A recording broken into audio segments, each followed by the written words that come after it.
नमस्कार, मैं हूं पूजा सिंह और आप देख रहे हैं राजपथ भारत। दोस्तों, आज संसद में बजट पेश हुआ। वित्त मंत्री निर्मला सीतारमण ने मोदी सरकार के तीसरे कार्यकाल का पूर्ण बजट पेश किया। अब इसमें क्या सस्ता हुआ, क्या महंगा हुआ, ये भी आपको बताएंगे। साथ ही साथ जिस चीज का सबसे ज्यादा हल्ला मचाया जा रहा है वो है कि इनकम टैक्स में बड़ी छूट दी गई है, बड़ी राहत दी गई है। 12 लाख रुपए तक की आय वालों को टैक्स फ्री कर दिया गया है, ऐसा बड़ा शोर चल रहा है। लेकिन सच्चाई इसके विपरीत है। टैक्स में स्लैब जो है पहले 6 थे, उनको बढ़ा करके बस 7 कर दिया गया है। केवल ये एक उसमें एक बड़ा परिवर्तन आप कह सकते हैं इस चीज को कि उस तरीके से हुआ। क्या सस्ता हुआ, क्या महंगा हुआ, एक सरसरी तौर पे मैं बता देती हूँ। उसके बाद बसपा सुप्रीमो मायावती ने क्या प्रतिक्रिया दी है वो भी आपको बताऊंगी। वित्त मंत्री निर्मला सीतारमण ने मोदी सरकार के तीसरे कार्यकाल का पहला पूर्ण बजट पेश किया। टोटल बजट 50.65 लाख करोड़ का है। बजट में नौकरी पेशा के लिए 12.75 लाख रुपए तक की आय टैक्स फ्री करके सरकार ने मध्यम वर्ग को साधने की कोशिश की है। जहां दिल्ली में 4 दिन बाद वोटिंग है, यानी कि दिल्ली चुनाव कहीं ना कहीं बजट पर हावी रहा है और उसी का एक कहना चाहिए झुंझुना कह लीजिए, लुभाने की कोशिश कह लीजिए, वो की गई है मोदी सरकार की तरफ से। बजट में निर्मला सीतारमण ने इलेक्ट्रिक कार, मोबाइल और एलईडी सस्ते होने का रास्ता खोला है। साथ ही साथ कैंसर और कुछ जरूरी दवाओं के दाम भी घटेंगे। सरकार ने इसके जरिए बिहार को भी साधने की कोशिश की है, जहां साल के आखिर में चुनाव होने हैं। मधुबनी साड़ी पहने पहुंची थी आज निर्मला सीतारमण। उन्होंने अपने भाषण के 90 मिनट में बिहार का जिक्र कर मखाना बोर्ड बनाने का ऐलान किया। 77 मिनट के भाषण में 9 बार बिहार की घोषणाएं हुई हैं। नौकरी पेशा लोगों के लिए 12.75 लाख तक की इनकम टैक्स फ्री कर दी गई। 6 की जगह 7 स्लैब बनाए गए हैं। 5 फरवरी को दिल्ली विधानसभा का चुनाव है। टैक्स छूट का असर यहाँ के नौकरी, क्योंकि बड़ी संख्या में दिल्ली और नोएडा में लोग नौकरी करते हैं, दिल्ली में नौकरी करते हैं। हम नोएडा की फिलहाल बात नहीं करें क्योंकि वो उत्तर प्रदेश में है।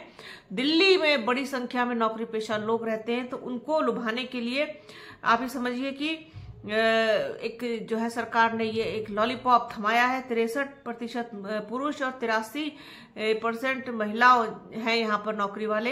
एक रिपोर्ट के मुताबिक राजधानी में 22 लाख लोग रिटर्न फाइल करते हैं और यहाँ पर 4 दिन बाद वोटिंग है। भाजपा को इस ऐलान का कितना फायदा मिलेगा वो तो खैर आने वाला समय बताएगा। अब आप ये देखिए, जो स्लैब बनाए गए हैं इसमें 3 लाख तक तो आपका 0% है, कोई टैक्स नहीं है। इसके बाद 3 लाख से 4 से 8 लाख तक 5% है। फिर 8 से 12 लाख में 10% है।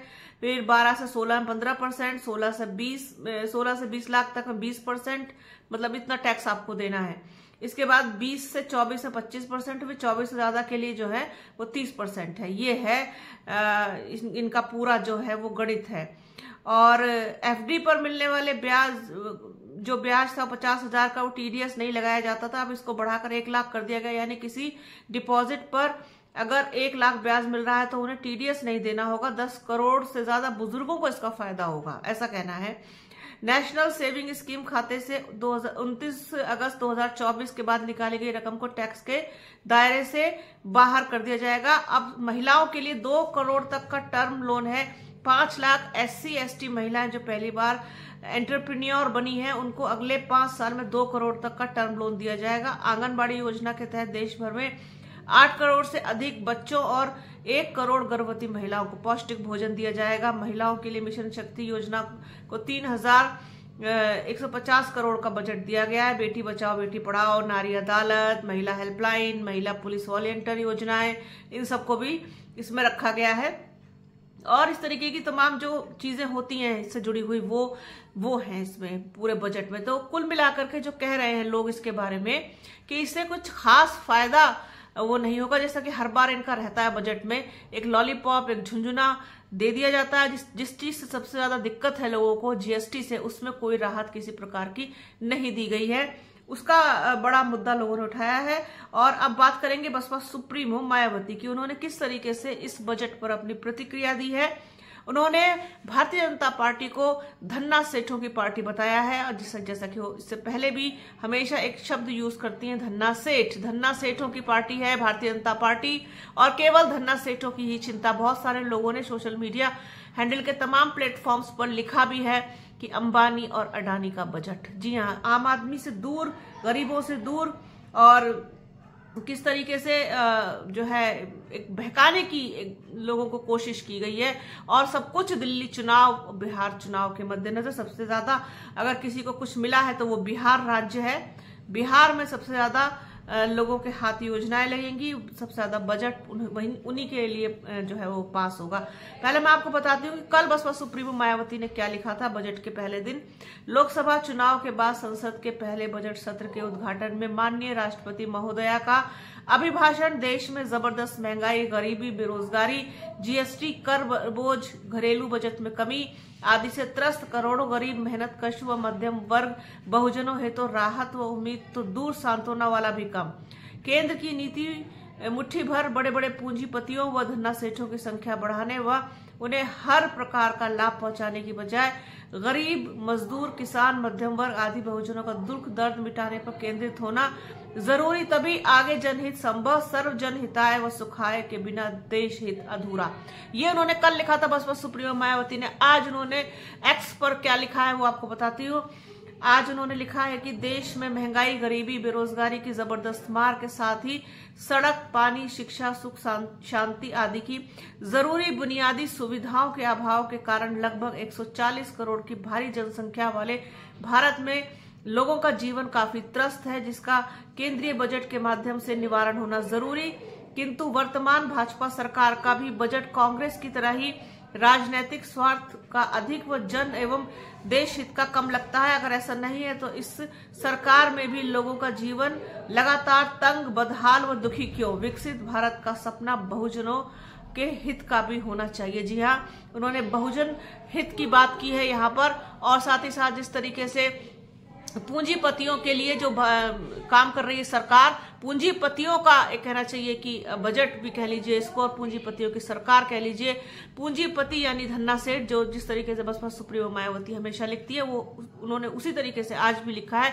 सरकार पर बड़ा हमला बोला है बजट को लेकर के कि आम आदमी को इससे क्या राहत, गरीब आदमी को इससे क्या राहत, और जो आपके बहुजन लोग हैं उनको क्या राहत, साथ ही साथ महिलाओं को और अल्पसंख्यकों को इससे क्या राहत। इस तरीके से मतलब किसान, मजदूर, गरीब, अब क्या इम्प्लीमेंट होता है आगे वो तो आगे पता चलेगा, क्योंकि इनकी योजनाएं तो इनकी सब ऐसी ही रहती, सब डब्बा गोल जैसी चीजें ये लेकर के आते हैं। अब आप ये देखिए कि जो महंगाई की मार इस वक्त देश में है, पूरा देश त्राही त्राही कर रहा है महंगाई से। अब लोग कहने वाले ये भी कहेंगे कि कहाँ महंगाई है। महंगाई जिस हिसाब से बढ़ी है उस हिसाब से लोगों की आमदनी भी तो बढ़नी चाहिए, लोगों की सैलरी भी तो बढ़नी चाहिए। अब जिस चीज का ढिढोरा पीट रहे हैं ये कि 12 लाख 12.5 लाख तक का टैक्स फ्री, 12.5 लाख रुपए तक की इनकम साहब है कितने लोगों के पास? मध्यम वर्ग की बात कर रहे हैं ना, ये मध्यम वर्ग को राहत। तो कौन सा मध्यम वर्ग 12 लाख रुपए महीना तक कमा रहा है? फिर तो वो उच्च मध्यम वर्ग में आ जाता है ना, जो चीज जिसकी सैलरी 1 लाख रुपए सैलरी किसकी है? गवर्नमेंट ऑफिसर्स को छोड़ करके गवर्नमेंट एम्प्लॉयज को अगर हम निकाल दे इसमें से, तो वो गवर्नमेंट एम्प्लॉय भी वहां तक नहीं पहुंचते 1 लाख तक। 1 लाख रुपए महीना की इनकम किसके पास है? और जिनकी इनकम इतनी है वो या तो अपना बिजनेस करते हैं या फिर कोई अपना काम करते हैं और वो जीएसटी भरते हैं। इतनी इनकम किसके पास है? जो पेंशन पा रहे हैं बेचारे, वो भी कितनी पेंशन पा रहे हैं? कोई 28,000, कोई 25,000, कोई 30,000, कोई 35,000, कोई 40,000, 50,000 भी पा रहा होगा कोई, इससे ज्यादा तो नहीं है। तो फिर 12 लाख 12.5 लाख रुपए तक की आय वाले वो लोग कहाँ हैं जिनको इतनी बड़ी राहत मिलेगी? मुझे तो नहीं मिल रही, तो मेरे जैसे तो लाखों करोड़ों लोग होंगे। तो खैर, ये इनकी जो सारी हवाई बातें हैं उसी की पोल खोली है बसपा सुप्रीमो मायावती ने, उसी पर निशाना साधा, उसी पर हमला बोला।